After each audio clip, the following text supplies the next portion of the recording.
कांग्रेस के डीएनए में ही किसान विरोध है, मैं ये कहना चाहता हूं। ये आज से नहीं, प्रारंभ से ही कांग्रेस की प्राथमिकताएं गलत रही है। हमारे प्रथम प्रधानमंत्री स्वर्गीय पंडित जवाहरलाल नेहरू जी, मैं उनका आदर करता हूं, लेकिन भारतीय परंपरा खेती के बारे में उसका निर्वाह नहीं किया। रूस गए, वहां से एक मॉडल देख के आए और कहा कि रूस का मॉडल लागू करो। भारत रत्न चौधरी चरण सिंह जी ने कहा यह नहीं हो सकता, भारत की कृषि की परिस्थितियां बिल्कुल अलग है। प्राथमिकताएं गलत थी उपसभापति जी।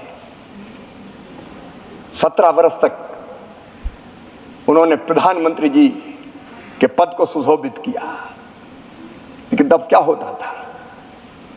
अमेरिका से PL 480 सड़ा हुआ लाल गेहूं भारत को खाने पे विवश और मजबूर होना पड़ा। माननीय उपसभापति जी, स्वर्गीय इंदिरा जी के समय, मुझे अच्छी तरह याद है, हम छोटे थे, उस समय किसानों से जबरदस्ती लेवी वसूली का काम होता था। जबरदस्ती लेवी वसूली जाती थी।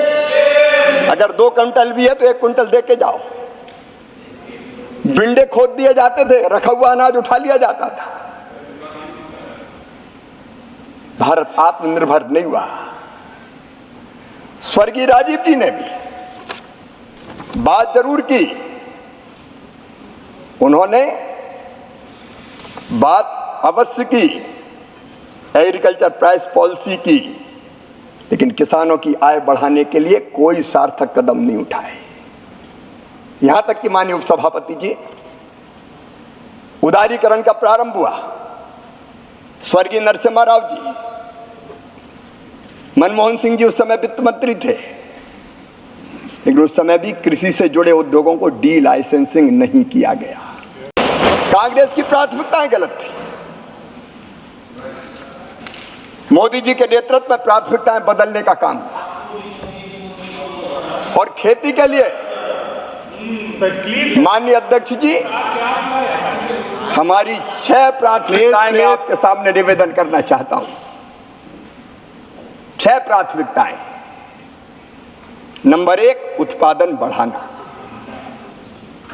नंबर 2, उत्पादन की लागत घटाना।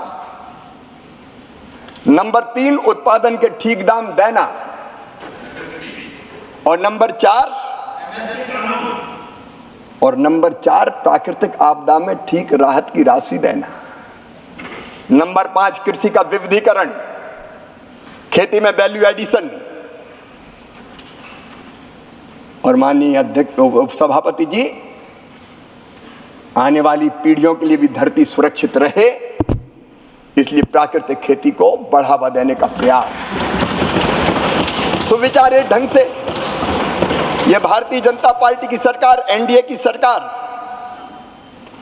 खेती का रोड मैप बना के काम कर रही है।